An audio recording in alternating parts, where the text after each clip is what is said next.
Hello, hello. Hello, magandang hapon, pabati naman daw. Sabi ni Sir Raldi Bong Rosero. Bungs, pa-shoutout naman yung pinakamamahal kong asawa na si Jaina Lynn Rosero. Birthday, happy birthday ngayon. Ma'am Jaina Lynn Rosero. Then, sino pa ba? Meron pang recent na nagpa-shoutout sa akin eh. Sabi ni Sir Angelo Gabriel Monzon Coronel, "Hi bungo, pa shoutout sa mga tropa ko work from home na tambay sa TikTok live kada gabi." Uy, tambay daw kayo. Ang stroke survivor VA na si Marie Yvonne Pahuyo, anak na si Dean Pahuyo, and ang poging pongkan na si Aldo Pahuyo of Las Piñas. Uy, kamusta kayo sa Las Piñas? Baha po ba dyan? Ay, Paranaque yata. Pero baha kayo dyan? Hasinderos si Master Waki Marfil daw ng Antique. Batang lubid na Drudigia ng Paranaque. Uy, ingat kayo sa Paranaque ha. Okay na ba kayo ngayon? Mukhang humupa naman na yata eh. Gifter na si Pam Duran of Laguna and gandang gluta. Gandang gluta daw na si Kindle Isip ng Bulacan. From Flappy Jibs ng Iloilo. Hello, salamat po sa inyo. So, meron tayong mga pag-uusapan na mga videos na pinasa ng ating pinakamamahal na mga subscribers. No. Unahin natin tong isa. Ito, yung regarding do sa magtataho na pinrank. Yung napag-usapan natin kahapon. So ito yung nako, may pulis na men. Pero sabi okay na daw eh. Eh siguro parang na lang to, no?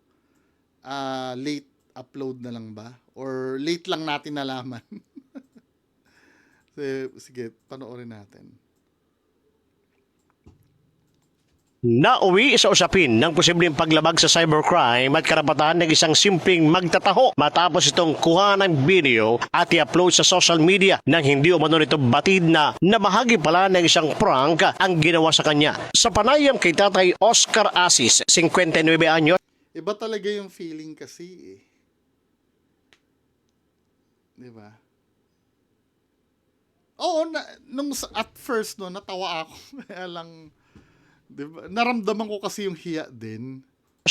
Para bang pag ganyan katanda, no? Instead na si tatay lang napahiya, parang dahil napanood ka, parang ikaw din ang napahiya. Parang ikaw na nakapanood, nahiya para dun sa sa matanda. Iborabod, isang magtataho at ama ng 8 anak. Ikinuwento nito sa news team kung paano siya sinalubong ng isang lalaki matapos niyang maghatid ng taho sa kanyang mga suki. Ngayon, Pero may tumulong pala sa kanya eh, no? nag-isbram siya sa akin. Ayan. Di, pagkuha niya, may 100 pesos sa palad niya. Di, ibinabulsa ko yung 100. At kala ko baga, bigay lang yun sa akin. Pagka kuwan ko, nung matagal-tagal, tahuan niya. Di, binigyan ko. Pagkatapos susukli ako.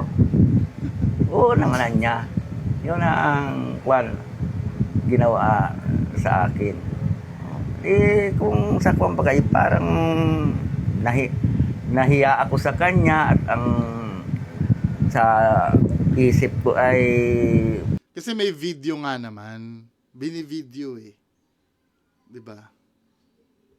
Baka sabihin ka ako nung nag-pisbam sa akin ay kuwan ako sa pira, yung gahaman ako sa pira na pinagsamantala ko yung pambili niyang taho. Mas masakit para kay Asis nang malaman niyang kinuhaan pala siya ng video at inalagay sa social media na tinalagay lang siyang katatawanan. Ayon naman kay Harold, isa sa 8 anak ni Tatay Oka, hindi niya agad hinusgahan ang nakita niyang post sa Facebook. Hinanap niya ang buong video at doon niya nakita ang aktwal na mga pangyayari. Bilang anak, sinabi niyang sumama ang kanyang loob dahil sa paraan ng pagpapakita sa kanyang ama sa social media. Itinanggi rin Parang ipinahiya sa buong Actually, hindi naman dapat big deal ito kung hindi lang pinost talaga. Harold na nagkaroon agad ng personal na pag-uusap sa pagitan ng uploader at sa kanyang ama sa kabila ng isang post na nagsasabing humingi na ito ng sorry at nakausap ang kanyang ama. Kami din po, dinadam po kami ng case ng kaso kung makikipag-ugnayan po siya ng maayos sa personal at maghingi pa siya ng apologies kay Papa. Samantala sa panayam sa Camarines Norte Provincial Cyber Response Team sa pamagitan ni Police Staff Sergeant Ade Yaba, spokesperson ng nasabing opisina, ay kay Yaba maaari pumasok sa unjust vexation ang ganitong sitwasyon kung mapapatunay Data Privacy Act debatable.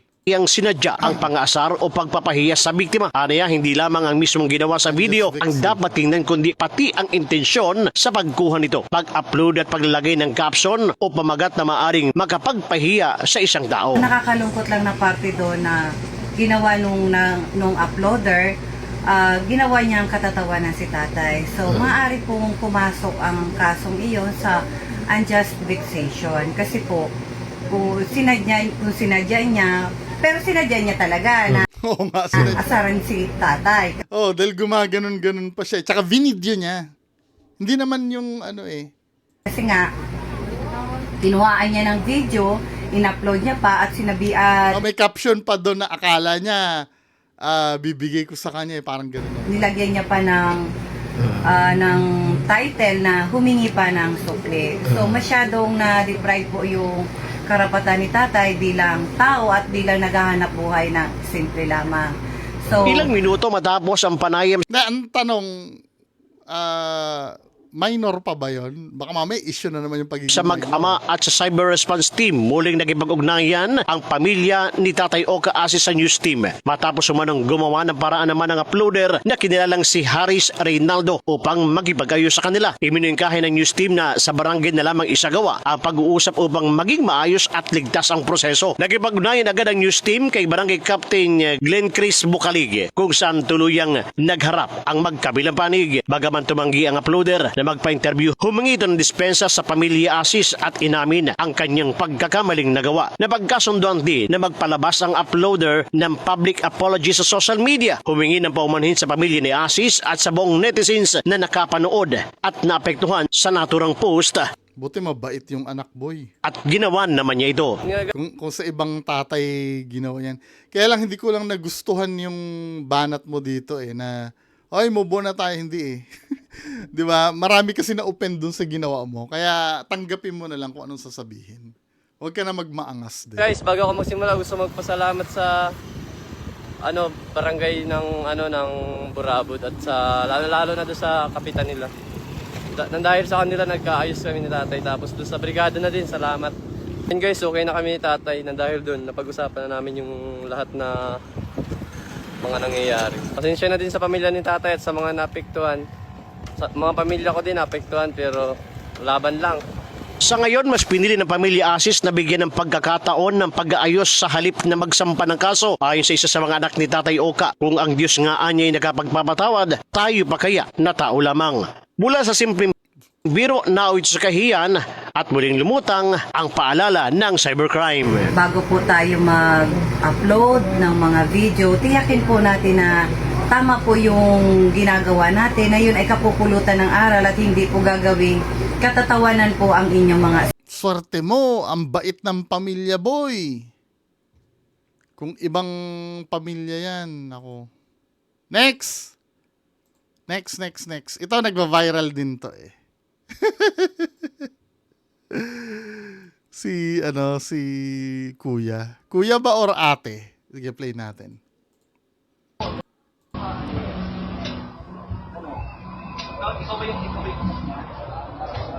Anong wala dahil ba na yung focus lang? Lalo gusto makasama. Yun nga eh. Bumata ka na siya. Ewan ko. Ano? Ay, lumabas yung tabi na. Iwan ba? Hindi ka na lumabas. Ano? Hindi mo ako. Wala kang alam. Hindi mo. Saan kayo pupunta? Hindi, hindi. Ba tayo? Ano? Hindi mo ako. Ano kayo? Gagi. Sinampal niya ba si ate? Pupunta. Hindi, hindi. Ba tayo? Ano? Hindi mo ako. Ano kayo? Naman! O, bakit? Kanya ka, ano ka? Bakit mo? Oo. Ikaw, ano? Wow! Bata ka? Ikaw, ilan taon ka na rin? Ilan taon ka na rin? Ano? Wala? Pera ko, ang ina mo. Okay, balik mo daw yung pera. Balik ang pera. Balik ang pera. Wala? Wala? 1,000? Ano? 1,000. Balik mo yung 1,000. Ikaw talaga. Pokpok? Ano? Ano? Pokpok? Ano? Hindi ako aalis. Tingnan mo, pa-church ka pa? Oo, pa-church. Hindi ka ng pera, ano pang motel? Nasa ano magmamotel? Ano? Ano? Taga-saan ka? Pera eh. Ano? MI? Picture mo ko. O, ano? Ano na dapat? Church ka kayo? Ano? Pera ko sa picture mo.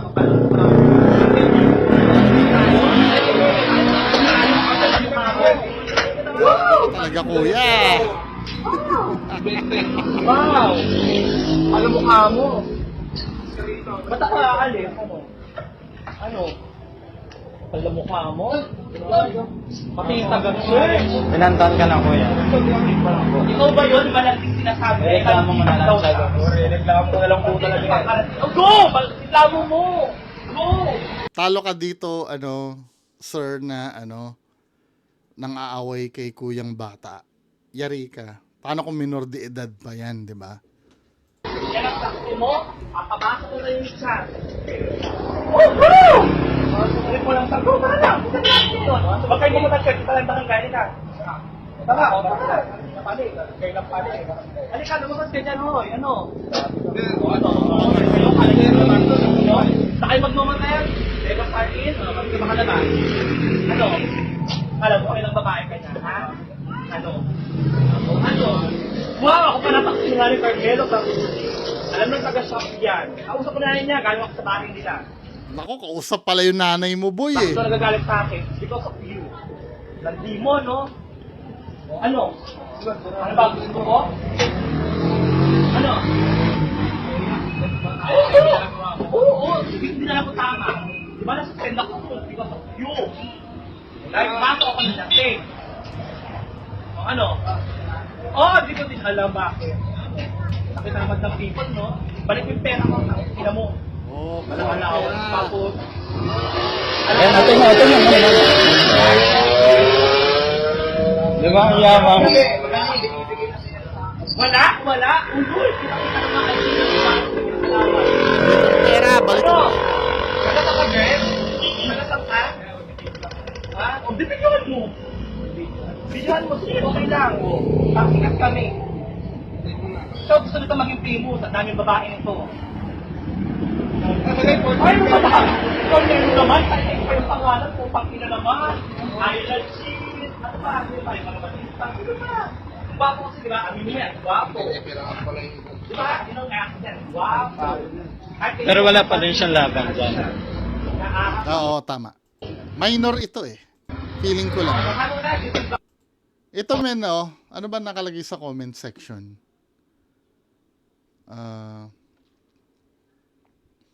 Sabi ganun nito isa, ano ba yung nasaktan dito? Pagka-babae or pagka-lalaki? Dapat sinabi ni Kuya, tama na Manong, wag ka na mag-iskandalo dito, Manong. Hindi, ganito, no? Seriously speaking, alisin na natin yung issue ng gender at ng edad. Ibang usapan yun, no? Doon muna tayo sa kabuuang problema. Kahit kailan talaga, ang manloko ay hindi maganda na gawain. Di ba, men? Tumanggap ka ng pera dyan, siguro, alam mo yung obligasyon mo kay kuya. Kuya or ate. Or kung sino man yun, no? Alam mo, tumanggap ka ng pera dyan, siguro alam mo yung... Alam nyo kung hanggang saan kayo. Kasi nagagalit ito eh. Meaning, meron talaga akong relasyon ni kuya na nagbigay sa'yo ng 1,000. Sana hindi mo niloko. men. Ngayon, para hindi ka masumbatan, dapat nilayuan mo na yan noon pa. Nakita mo may potential na magkaroon ka ng pera, kaya ka dumikit dyan, di ba? Once na dumikit ka, nakipagrelasyon ka, panindigan mo yon. Huwag mong lulukuhin. Di ba?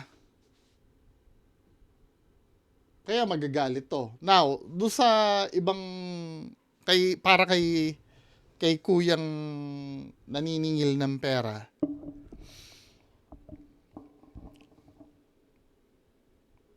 Alam mo dapat na ang love ay hindi nabibili ng pera. 'Di ba? Hindi porket nagbibigay ka ng pera ay mahal ka rin 'yan. Pwede mangyari, binigyan mo siya ng pera, nakuha mo yung katawan, no? nakuha mo yung katawan, pero it doesn't mean na totoong mahal ka niyan. Hindi naman sa pag-ano, lalo na sa kalagayan mo, dapat doble din ang pag-iingat mo. I know, nasabi ko na to before, kahit pa sabihin mong miyembro ka ng LGBTQ, may true love naman na meant para sa'yo, somewhere out there. Pero given na yon sa katayuan mo, na kailangan mag-ingat ka talaga. 'Di ba? Alam mo naman yan siguro matanda ka na, no? Alam mo naman yan pagka pera lang siguro ang habol sa'yo. Kahit na sabihin mo na, oy, wag kang sasama sa ibang babae, ha? Kahit pa sabihin mong ganon, mararamdaman mo naman yan kung pera lang talaga habol sa'yo, eh. At kung halimbawa, tanggap mo naman sa sarili mong ganon, wag kang magagalit kung may kasamang iba. Di ba, men? Ako, wala naman ako masabi dito kay ate, no? Paano kung niloko din siya netong lalaking kasama niya na wala siyang karelasyon, na niyaya lang namang lumabas. Kawawa naman itong babae. Dapat, ito ang nangyari dito, dapat naging malinaw sa isa't isa dito kay Totoy tsaka kay Kuya yung relationship nilang dalawa. Naging malinaw dapat sa isa't isa. Ano ba ito? Magjowa ba tayo? Bawal ba akong umano? Pag nagkalinawan na yon, wala. Kailangan talagang sundin nyo yung ano nyo na yon. 'Di ba? Yung relationship nyo na yon. Ngayon, kung naghanap ka na ng totoong babae, tapusin mo na maayos. Ngayon, kung ayaw magpatapos ni Kuya dahil marami nang naibigay sa'yo, kasalanan mo din. Diba? Kaya yan ang hirap pagka ang foundation ng love, pera eh. No? Hindi talaga siya love. Artificial siya. Kapag nag-start sa pera. Kasi yung pera, para ka lang nagbabayad ng ng taxi dyan eh. As long as binayaran mo yun, pag-aari mo yung taxi. Pag wala ka nang maibigay, hindi na sa'yo yung taxi.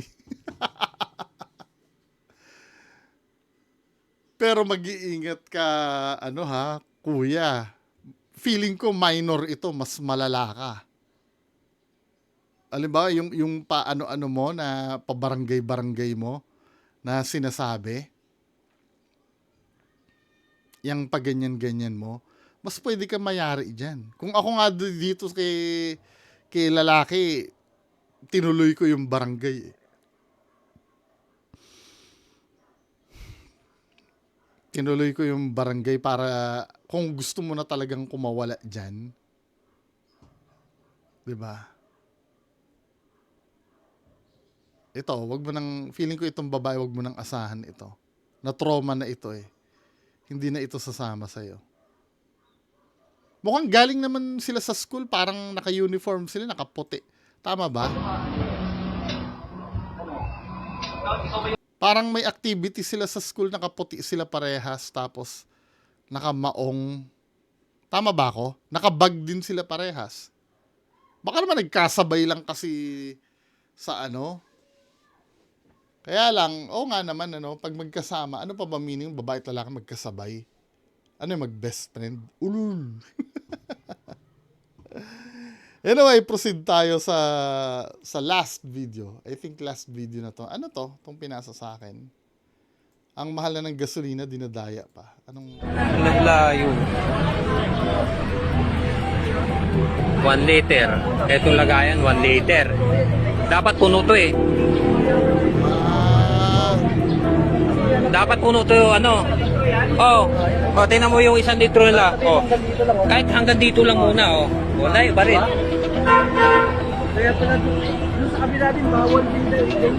Kaya nagpagas kami, pinuntak namin yan. Ang capacity niyan, 4.4. Sagad na sagad. Eh, may 1 litro pa yun. No? Pinapultang niya, nang umabot 4.5, sumubra pa sa ano? Sumubra pa sa capacity. Ang layo. Wait. Oh, 1 liter to. Oh, ang layo, oh. pwede yun sa, ano, problema dyan. May calibration kasi yan eh. Ako, ayoko mo nang husgahan na modus yan, no? Baka hindi lang nakalibrate yung, ano, yung pumping machine nila. Huwag mo na tayo mag-jump sa conclusion. Pwede rin naman na sinasadya nilang ganyan. Pero alam ko meron silang pang-calibrate niyan eh. Para maayos yung, ano, yung... Laki ng kulang niya. Ngayon, kung akong tatanungin, no, mukhang may pananagutan din kasi sila dyan kasi bakit sila magbibigay ng, ano, ng ganyan kung hindi proper na nakalibrate yung, ano, yung gasolinahan nila. Supposed to be, dapat, ano, bago kayo mag-operate, nakalibrate ng maayos yan. May kapabayaan pa rin. Di ba? Paano kung walang sumita nga naman, di lahat ng nagpagasolina dyan, lugi. Kaya sinubukan ko 1 litro muna palagay. Tapos yung staff, no, parang wala lang. Wala, yung ano niya, Hindi niya alam pinakamaya, ang ano sasabihin. yan, management yan. Na nakatayo lang doon, na wala ba sila sasabihin doon? Kausapin niyo yung manager. Yun lang naman yun eh. Unang-una, wag mo nang manghusga. Baka honest mistake, hindi na-check yung pag-calibrate. Pero kung halimbawa sabihin natin honest mistake, may pananagutan pa rin. Ano yun eh? Negligence yun eh. Diba? Anyway, yan lang muna pag-uusapan natin. Magandang hapon sa inyo lahat. Bye-bye!